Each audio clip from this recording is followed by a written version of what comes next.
Shalom, shalom. Soyez bénis au nom précieux de notre Seigneur Jésus-Christ.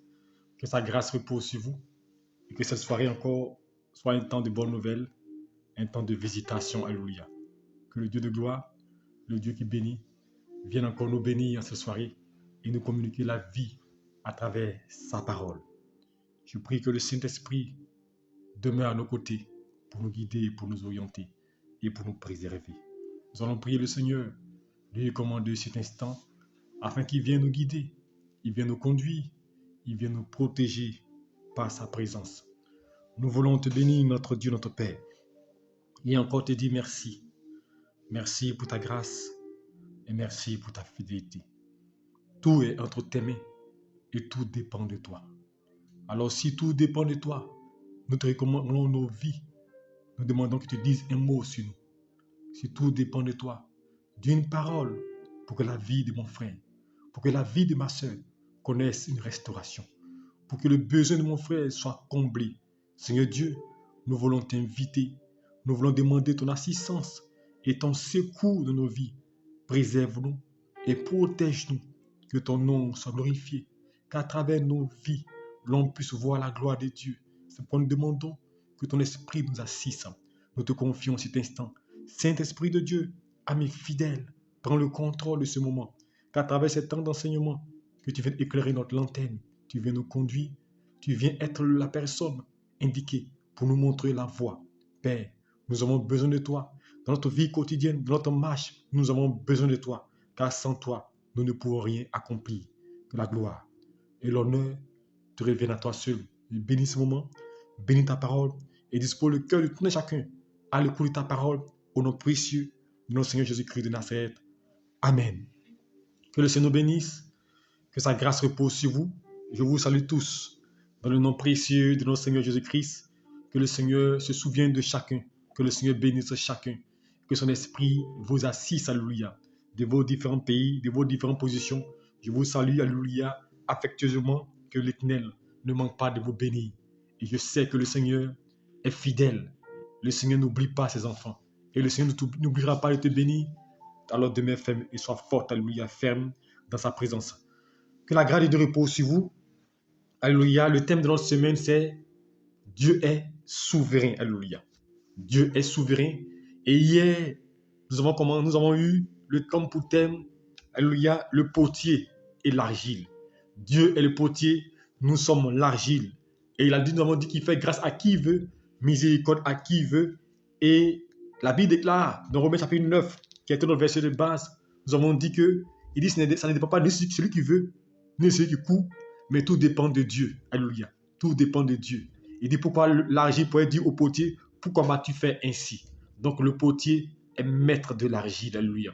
Alors nous bénissons le Seigneur, nous demandons son règne dans ce moment. Et que à travers cet enseignement, que tu comprennes que Dieu est au contrôle, que Dieu est le maître, que Dieu est au-dessus de toutes choses, que Dieu a ta vie entre ses mains.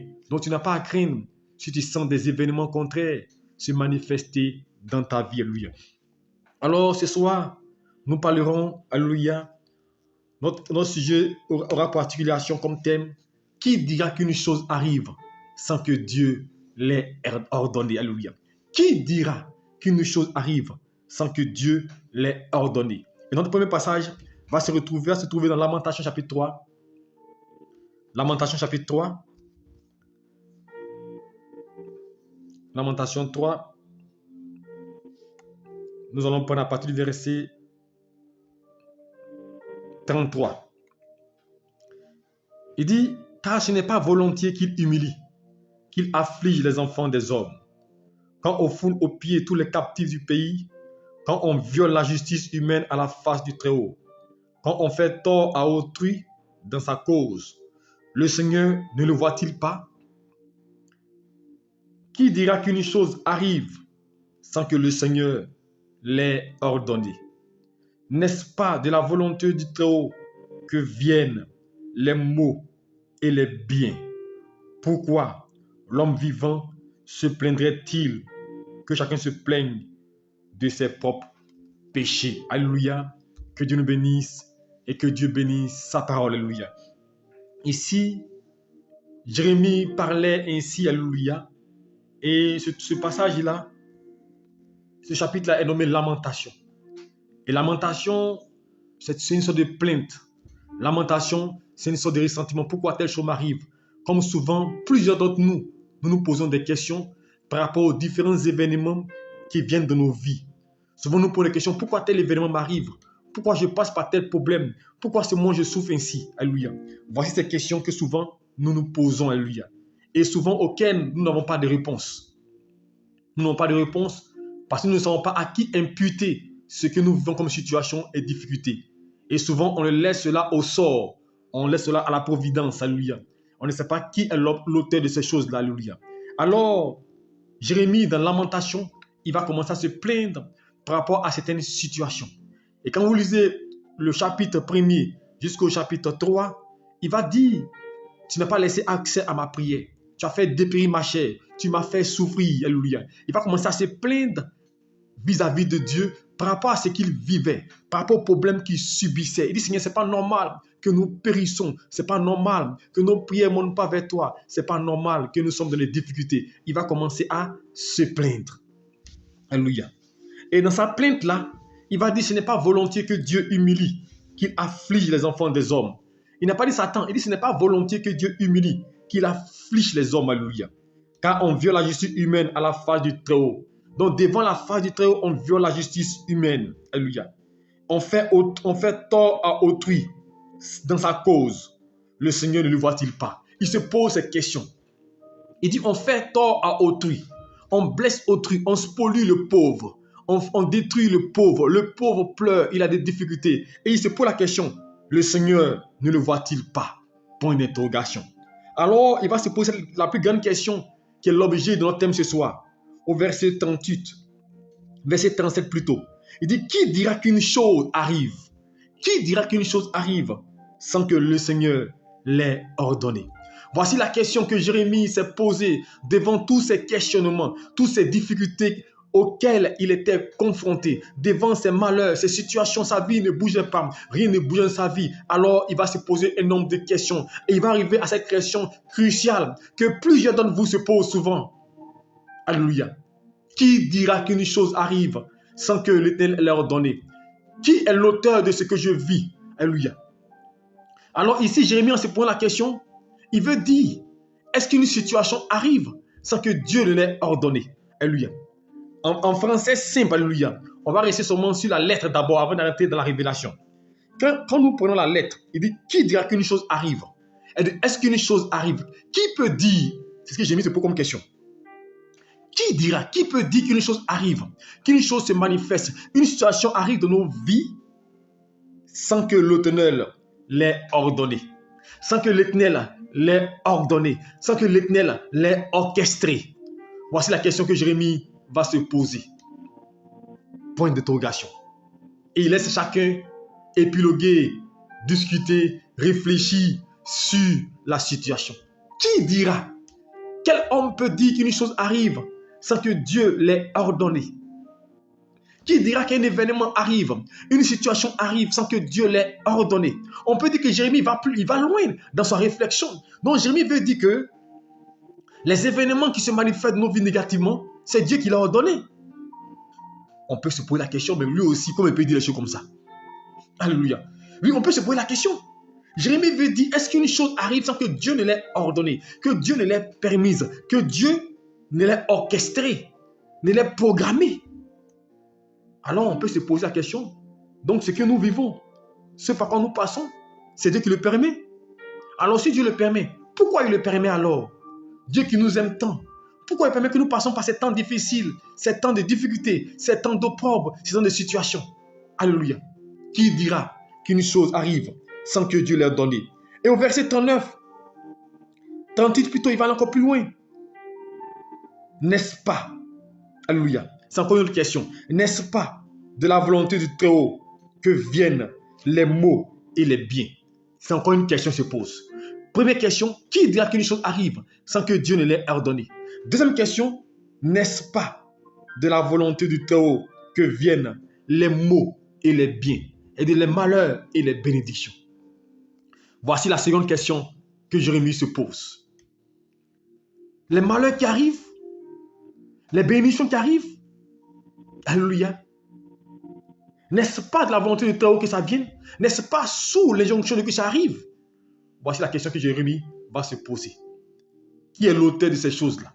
Qui est l'auteur de ces problèmes? Qui est l'auteur de ces situations que je vis? Qui est l'auteur? Qui permet ça? Voici la question que Jérémie se pose. Et toi aussi, souvent, tu te poses la même question. Qui fait que je vis telle chose? Pourquoi je vis telle chose? Pourquoi je passe par telle difficulté? Pourquoi je n'ai pas de travail? Pourquoi je ne suis pas encore marié? Pourquoi je n'ai pas encore d'enfant? Qui fait ça? Ce n'est pas Dieu qui fait toutes choses. N'est-ce pas la volonté du Très-Haut que viennent les mots et les bénédictions? Donc, en français, terre à terre, on se demande, on dit quoi? Ce qui nous arrive, c'est Dieu qui le permet. C'est Dieu qui orchestre cela. Alléluia. Ce sont les questions qui se posent. Alléluia. Et il va dire pourquoi l'homme vivant se plaindrait-il que chacun se plaigne de ses péchés. Donc, pourquoi on va se plaindre alors? Alléluia. Si les choses que nous vivons viennent de Dieu, pourquoi se plaindre? Pourquoi pleurer? Alléluia. C'est la question à laquelle nous devons répondre ce soir. À ces trois questions. Qui dira qu'une chose arrive sans que Dieu l'ait ordonné? Alléluia. Ensuite, n'est-ce pas par la volonté du Très-Haut que viennent les maux et les biens? Alléluia. Pourquoi l'homme se plaindrait-il? Pourquoi l'homme vivant se plaindrait-il? Voici trois questions, alléluia, auxquelles nous nous forcerons de donner des réflexions souvent ce soir pour savoir est-ce selon la volonté de Dieu que les choses nous arrivent. Et notre premier passage va se trouver dans le livre de Job. Je veux que ce soir tu écoutes ce message attentivement, ça va t'éclairer et t'orienter. Job chapitre 1, on va lire à partir du verset 6. Or, les fils de Dieu vinrent un jour se présenter devant l'Éternel, et Satan vint aussi au milieu d'eux. L'Éternel dit à Satan, d'où viens-tu? Satan répondit à l'Éternel, de parcourir la terre et de m'y promener. L'Éternel dit à Satan, as-tu remarqué mon serviteur Job? Il n'y a personne comme lui sur la terre. C'est un homme intègre et droit, craignant Dieu et se détournant du mal. Satan répondit à l'Éternel, est-ce d'une manière désintéressée que Job craint Dieu? Ne l'as-tu pas protégé, lui, sa maison et tout ce qui est à lui? Tu as béni l'œuvre de ses mains, ses troupeaux couvrent le pays. Mais étends ta main, touche à ce qui lui appartient, et je suis sûr qu'il te maudira en face. L'Éternel dit à Satan, voici tout ce qui lui appartient, je te le livre. Seulement, ne porte pas la main sur lui. Satan se dira devant l'Éternel. Alléluia. Alléluia. Regardez, voici une chose qui va nous amener à répondre à des questions. Et chacun aura des questionnements. Alléluia. Parce que Jérémie, ce sont des questions qu'il s'est posées. Qui dira qu'une chose arrive? Alléluia. Il n'affirme pas. Il a posé des questions. Alléluia. Et nous, à travers des versets, on va donner des réponses. Et chacun va se trouver dans ces réponses-là. La Bible déclare que, regardez une chose qui va m'interpeller la première fois que j'ai lu ce verset. On dit les fils de Dieu se présentent devant Dieu. Alléluia. Les fils de Dieu vont se présenter devant Dieu. Alléluia. Et Satan aussi vient se présenter. Il n'est pas fils de Dieu, mais lui aussi vient se présenter devant Dieu.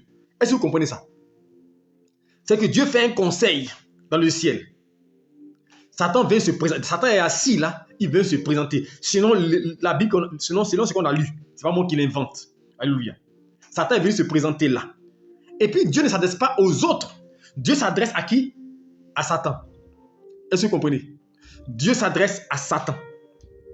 L'Éternel dit à Satan, c'est pas moi qui ai écrit, hein, c'est la Bible qui le dit. L'Éternel dit à Satan, d'où viens-tu? Donc le Seigneur parle à Satan alors. Vous savez, il y a des choses qui dépassent notre entendement. C'est pourquoi il dit, quand nous parlons, faisons attention à certaines choses. Il y a des choses que nous ne maîtrisons pas. Dieu est Dieu. On dit l'Éternel s'adresse à Satan. Alléluia, d'où viens-tu? Et Satan répondit à l'Éternel, de parcourir la terre et de m'y promener.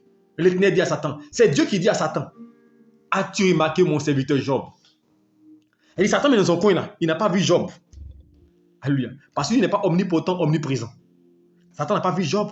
Et Dieu dit à Satan, as-tu remarqué mon serviteur Job? Il est intègre, il est juste. Satan dit non, quelle intégrité, quelle justesse. C'est parce que tu veilles sur lui. C'est parce que tu le protèges. C'est parce que tu le gardes. C'est parce que tu veilles sur lui. Sinon, permets que je l'attaque tout de suite. Touche à ses biens. Touche à ce qu'il a. Et tu vas voir. Voici la réponse de Satan à Dieu. Alléluia. Alors Dieu dit à Satan, étends ta main, tout ce qui lui appartient. Non. L'Éternel dit à Satan plutôt, voici ce qui lui appartient, je te le livre. Seulement, ne porte pas la main sur lui. Qui livre Job à Satan? Je vous laisse répondre à cette question. Qui livre Job à Satan? Et que Satan, son propre chef, est allé vers Job. C'est Dieu qui parle de Job à Satan. Et chaque fois, il va lui répondre pour dire, c'est pas qu'il le protège. Et Dieu dit, au verset 12, alléluia, du chapitre 1, voici ce qui lui appartient, je te le livre. Je te le livre, seulement ne touche pas à sa vie. Dieu a livré qui? Job à Satan. Qui dira qu'une chose arrive sans que Dieu l'ait ordonné? Pour une interrogation, chacun pourra répondre à cette question-là. Moi, je fais un développement. Dieu dit, je te livre Job. Va, mais ne touche pas à sa vie. C'est parce que Dieu a livré Job à Satan. Satan a pu attaquer Job. Voici la déduction qu'on peut faire. Ou bien, vous convenez avec moi. C'est parce que Dieu a dit, je te livre, que Satan a pu avoir l'occasion. Sinon, est-ce que normalement, Satan pouvait dire, attends, je vais le frapper tout de suite. Tu vas voir s'il va te prier. Attends, je vais le chicoter tout de suite. Mais Satan n'avait pas pouvoir sur l'enfant de Dieu. Quand vous craignez Dieu, quand vous priez le Seigneur, quand vous appartenez à Dieu, quand votre vie entre les mains de Dieu, aucun démon, aucun sorcier, aucune œuvre maléfique ne peut vous atteindre si Dieu ne le permet pas. Alléluia. Voilà pourquoi Satan demande la permission. Il demande l'accord de Dieu pour attaquer Job. Donc, si Satan demande l'accord de Dieu pour attaquer Job, qui est l'auteur de ce qui est arrivé à Job? Qui dira qu'une chose arrive sans que Dieu l'ait donné? Qui est l'auteur de ce qui est arrivé à Job? Qui a permis? Alléluia. Dieu ne fait pas le mal, mais il permet. Alléluia. Mais dans un but, voici la différence. Dieu permet le mal dans un but. Affermir quelqu'un, révéler l'intégrité de quelqu'un. Alléluia. Éprouver quelqu'un. Alors Satan va attaquer Job. Il va détruire Job. Regardez, Satan, et sans pitié, hein, Satan va tuer les enfants de Job. Il va enlever la richesse de Job. Il va enlever tout ce que Job avait. Il va enlever presque tout. Mais Dieu était là, n'est-ce pas? Mais c'est Dieu qui a livré Job à Satan. Alléluia. C'est Dieu qui a permis que Job passe par des situations. C'est Dieu qui a permis que Job vive ces situations. Alléluia. C'est Dieu qui a permis cela. Et l'ayant permis, alléluia, il est qui? Il est l'auteur. Alors, la première question à laquelle Lamentation 37 se pose, Jérémie s'est posé, qui dira qu'une chose arrive sans que Dieu l'ait ordonné? Dans ce cas présent, qui a ordonné que Job soit attaqué? C'est Dieu qui a ordonné ou c'est Satan qui a donné? C'est parce que Dieu a permis. Donc je veux dire à quelqu'un, Satan ne peut pas s'élever son propre chef pour t'attaquer quand tu es dans la présence du Seigneur. Quand tu marches dans les pas du Seigneur, quand tu dépends du Seigneur, il ne peut pas. Alléluia. Quand tu es protégé par Dieu, quand tu es enfant de Dieu, quand tu es couvert par Dieu, rien ne peut t'arriver sans l'autorisation de Dieu. Quand tu es enfant de Dieu. Alléluia. Puis nous, on verra un autre pan de notre enseignement. Quand tu es enfant de Dieu, quand tu es couvert par Dieu, quand tu es protégé par Dieu, Satan ne peut rien contre toi tant qu'il n'a pas la permission de Dieu. Est-ce que vous m'entendez? Donc c'est Dieu qui l'a ordonné. Donc Dieu a permis que quoi? Le mal arrive à qui? À Job. Et la deuxième question de Lamentation 37-38, alléluia. Il dit quoi? Cette deuxième question. La première question, on a déjà répondu. La deuxième question, il dit quoi? Verset 38 du chapitre 3, il dit, n'est-ce pas par la volonté du Très-Haut que viennent les maux et les biens? Pour l'interrogation, il se pose la question. N'est-ce pas par la volonté du Très-Haut que viennent les maux, les problèmes et les bénédictions? Donc, en se basant sur ce passage-là, le mal que Job a reçu est venu d'où? Pour l'interrogation. Alors Jérémie dans Lamentation dit, n'est-ce pas par la volonté du Très-Haut que viennent les maux et les bénédictions? C'est Dieu qui bénit. C'est Dieu qui ouvre les portes. C'est Dieu qui stabilise. Alléluia. C'est Dieu qui restaure. Alléluia. C'est pourquoi il dit Dieu, il est souverain.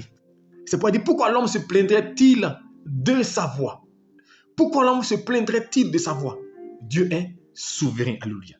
Donc c'est Dieu qui a permis que Satan attaque Job. C'est Dieu qui a permis que Job passe par des situations difficiles. Dieu l'a permis.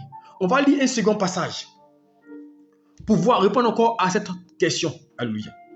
Cette fois-ci, notre passage va se trouver dans le livre de 2 Chroniques. 2 Chroniques, chapitre 18. Verset 18. Écoutez très bien, je fais la lecture pour vous.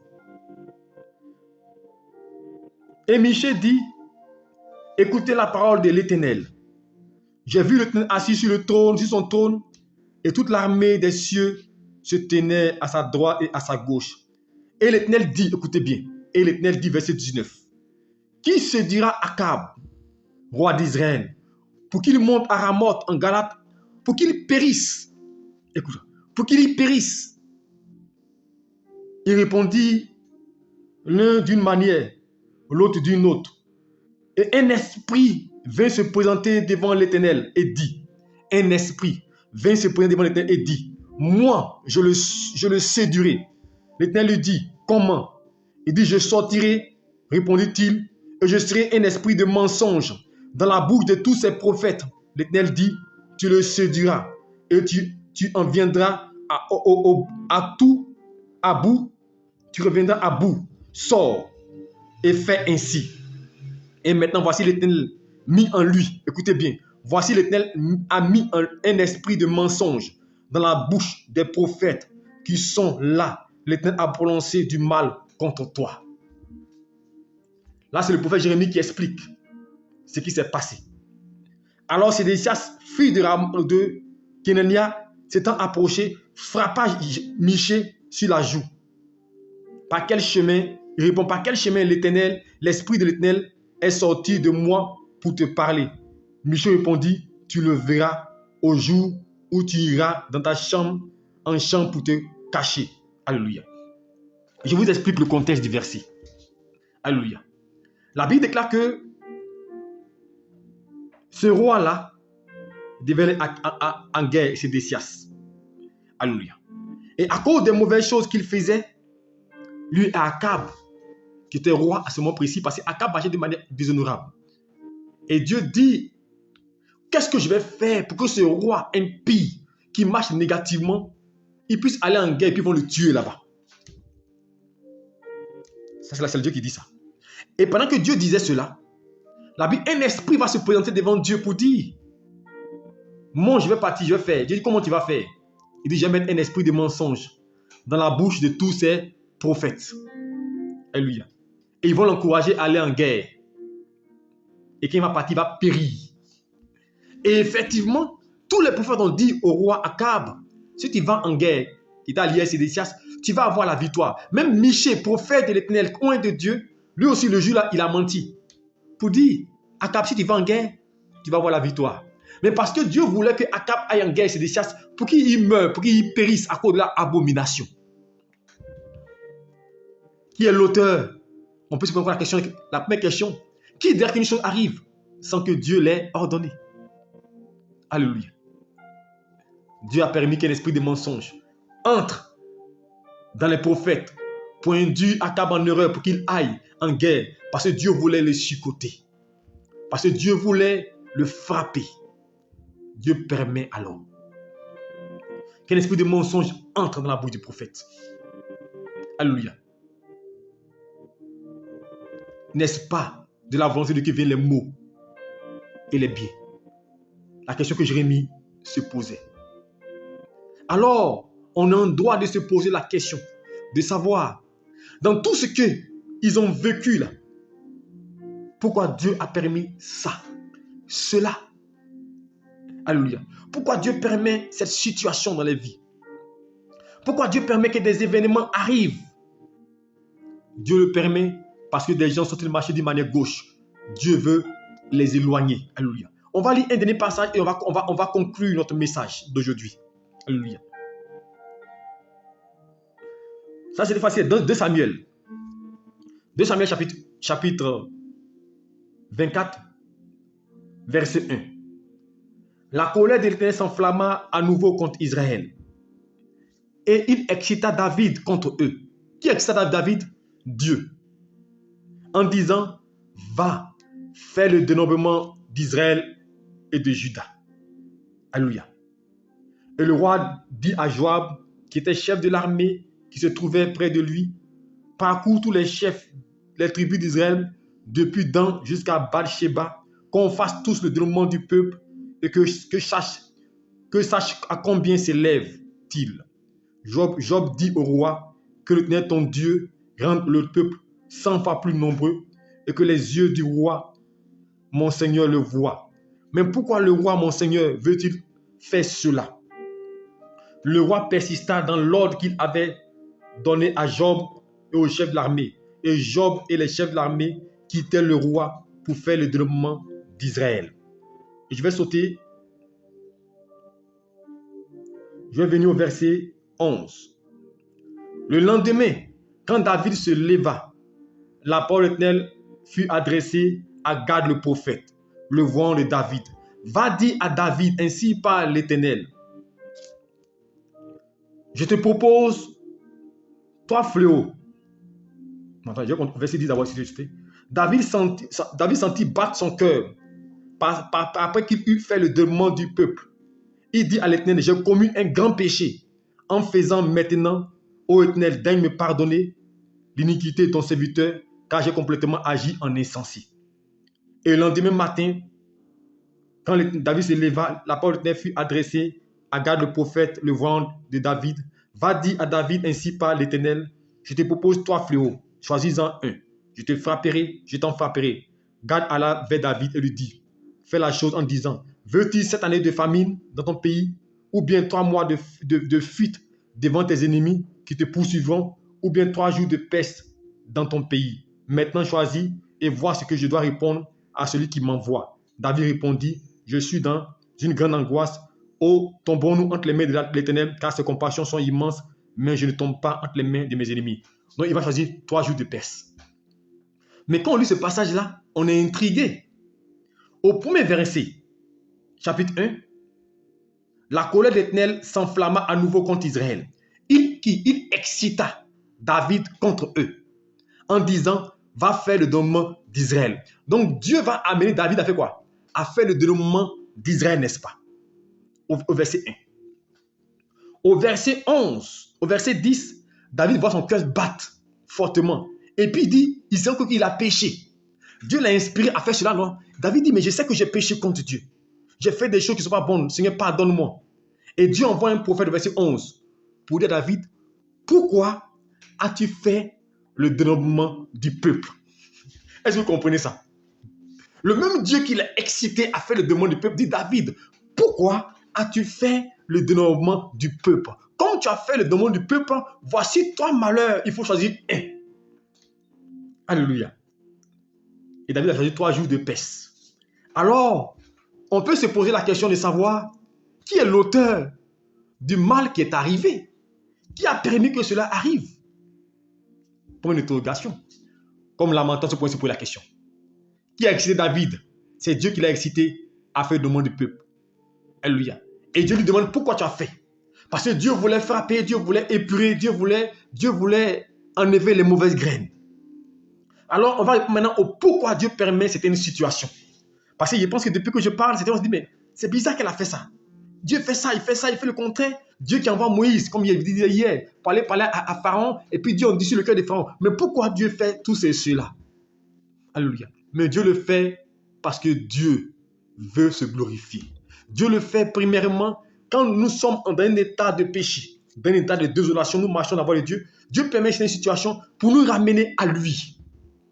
Alléluia. Mais Dieu ne faisant pas le mal, Dieu n'est pas, il n'est pas l'auteur du mal, mais Dieu permet. Donc Dieu va permettre que certaines situations viennent te frapper pour que tu entres dans sa présence. C'est pourquoi il va dire, lorsqu'il va envoyer un esprit de mensonge dans la bouche des prophètes pour mentir à Akab, pour qu'Akab soit enlevé hauteur des enfants d'Israël, pour que les enfants d'Israël puissent trouver un roi digne qui pourra le conduire dans la vérité.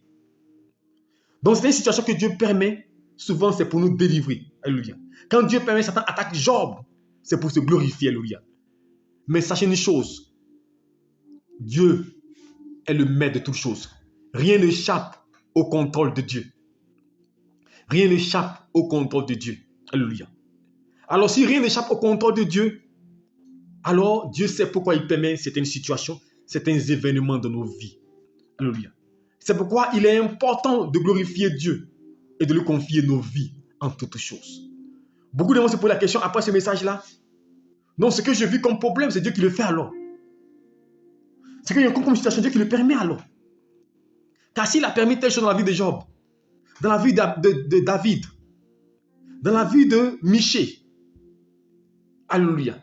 Donc Dieu est l'auteur de ce qui m'arrive, comme Lamentation pouvait le dire. Même Saül, quand il a été choisi, Dieu lui a dit, quand il sera roi, voici ce qu'il va vous faire. Il sera dur avec vous. Il va vous porter préjudice. Dieu l'avait ordonné. Alléluia. La Bible déclare que le passage qu'il y a eu hier, dans Romains chapitre 9, Jacob et Ésaü, ils n'avaient fait ni bien ni mal, que Dieu dit le plus grand sera assujetti au plus petit. Alléluia. Dieu avait réservé déjà son choix. Je vais dire à quelqu'un, Dieu est le maître des temps et des circonstances. On a beau développer, on a beau épiloguer, Dieu fait ce qu'il veut, quand il le veut, où il le veut. Selon sa volonté, selon le but qu'il a prévu faire. Le but qu'il veut atteindre. Parce que Dieu a un but à atteindre. Dieu a un projet à atteindre. Et personne ne peut arrêter le projet de Dieu. Satan même s'en rend compte. Il est dans le plan de Dieu. Alléluia. Si Satan savait, qu'en tuant Jésus-Christ à la croix, si Satan savait, qu'en tuant Jésus-Christ, il allait ressusciter, je ne pense pas qu'il l'aurait fait. Il pensait détruire Jésus-Christ. Mais c'était Dieu avait projeté. Parce que depuis la Genèse, à travers des images, depuis les prophètes, à travers des symboles, Dieu avait révélé que Jésus-Christ allait venir. Il allait être crucifié. Donc Jésus-Christ a été crucifié selon la volonté de Dieu, selon le plan de Dieu. Dieu l'avait ordonné ici, pour que nous ayons la victoire, pour qu'à travers la mort de Christ, nous soyons sauvés et restaurés. Donc je veux dire à une personne, ce que tu vis n'échappe pas au contrôle de Dieu.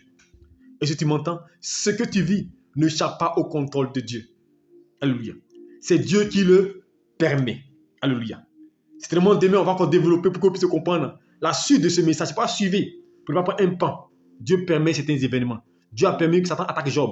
Dieu a permis que David fasse la demande du peuple. Dieu permet certaines situations dans nos vies pour se glorifier.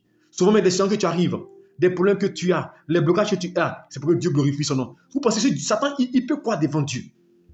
Dites-moi, Satan peut quoi devant Dieu? Satan est qui devant Dieu? Mais Satan souvent est un instrument de Dieu, ça s'en rend compte. Les frères de Joseph, ils l'ont vendu en pensant le faire du mal. Mais en le vendant, ils l'ont mis sur le chemin de sa destinée. Souvent, le mal que tu vis, le problème que tu subis, les difficultés que tu subis, le chemin que tu as, que tu vis, te conduira sur ton chemin, sur ta destinée. C'est pourquoi je dis aux gens, souvent ce qui est mal, on peut dire mal peut être bien pour toi. Ce qu'on peut considérer mal peut être bien pour toi. Est-ce que tu m'entends? Ça peut être bien pour toi. Parce que Dieu passe par une situation pour glorifier son nom. Alléluia. Il y a des gens qui passeront des difficultés, des problèmes. Mais le temps viendra. Dieu viendra les délivrer. La Bible déclare, c'est pas moi qui le dis. Dieu a rendu qui? Hier on a parlé de ça. Dieu a rendu Anne stérile. Est-ce que vous entendez?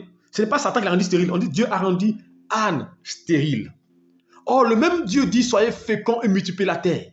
Mais d'où vient à l'esprit de Dieu de rendre Anne stérile? Mais quand Dieu veut glorifier son nom, il permet des situations. Mais Anne était stérile pendant un temps, pendant une situation, pour que Dieu glorifie son nom en lui donnant Samuel, un prophète qui va être un homme important. Dieu a rendu qui? Rachel stérile. C'est écrit noir sur blanc. C'est pas moi qui le dis. C'est Dieu qui a rendu Rachel stérile. Isaac était un homme intègre. Isaac aimait Dieu. Rachel était une femme vierge qui était attachée à Dieu. Elle n'a pas péché. Mais Rachel, quand elle a épousé Isaac, 20 ans se sont écoulés avant qu'il puisse avoir des enfants. Est-ce que vous comprenez? Parce que Dieu avait rendu Rebecca stérile. Rebecca plutôt, la femme d'Isaac, stérile. Avant qu'elle ne conçoive Jacob et Ésaü des jumeaux. Qui l'a fait? C'est Dieu. Alléluia. C'est Dieu qui l'a fait. C'est Dieu qui l'a programmé. Alléluia. Dieu a permis qu'Israël soit en esclavage en Égypte. Mais par qui? Par Joseph, qui a été premier ministre là-bas. Et à travers eux, ils vont se développer là-bas pour devenir un grand peuple, une grande nation. Mon frère, Rien n'échappe au contrôle de Dieu. Rien n'échappe au contrôle de Dieu. Si ta vie échappe au contrôle de Dieu, c'est que Dieu n'est pas Dieu. Vous convenez à moi, si une chose, une situation de nos vies échappe au contrôle de Dieu, c'est que Dieu n'est pas Dieu. Or, il est Dieu. Que tu le pries, que tu le gênes, que tu sois saint, que tu sois impur. Mon frère, ça ne change pas la nature de Dieu. Que tu voles pas, ça ne change pas la nature de Dieu. C'est pour toi ton problème. Alléluia. Donc ce soir, est-ce qu'une chose arrive sans que Dieu l'ait ordonné? Je crois que tu as eu la réponse. Je ne saurais répondre à ta place. Mais à travers ces différents passages que j'ai repris, tu peux répondre aisément à la question. Est-ce qu'une chose arrive sans que Dieu ne l'ait ordonné? N'est-ce pas par la volonté de Dieu que viennent les maux et les biens? Pourquoi l'homme se plaindrait-il de sa voix? Voilà autant de questions, alléluia, auxquelles tu pourras répondre ce soir à travers ce message. Regarde dans ta vie, regarde l'histoire de ta vie et pose-toi la question. Est-ce que ce que je vis, qui le permet? Qui le fait? Pourquoi il le fait? C'est ça la question, alléluia. Que Dieu nous bénisse, que Dieu nous garde et que Dieu nous protège. Sachez une chose, Dieu fait toutes choses bonnes en son temps et Dieu n'abandonne pas ses enfants. Alléluia. Que Dieu vous bénisse. Demain, nous verrons la suite de ce message pour nuancer, pour que nous comprenions le côté négatif, alléluia. Et demain, nous allons mieux l'expliquer. Alléluia. Toutes choses concourent au bien de ceux qui aiment Dieu. Alléluia.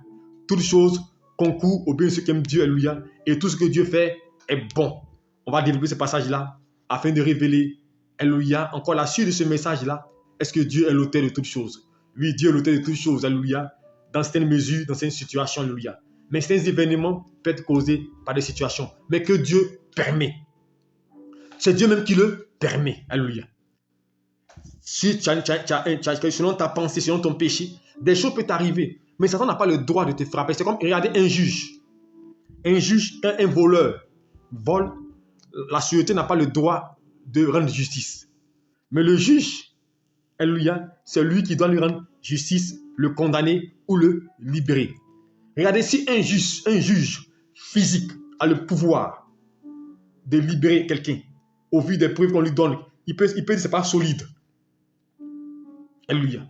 Dieu, qu'en est-il de Dieu qui est au-dessus de toutes choses? Ce soir, je vais m'arrêter là pour dire à quelqu'un, ta vie est entre les mains de Dieu. Ton histoire est entre les mains de Dieu. Dieu est le maître des temps et des circonstances. Job est passé par des situations que Dieu a permis. Il n'avait pas péché, il n'avait rien fait. Mais Dieu a permis que Satan l'attaque pour glorifier son nom.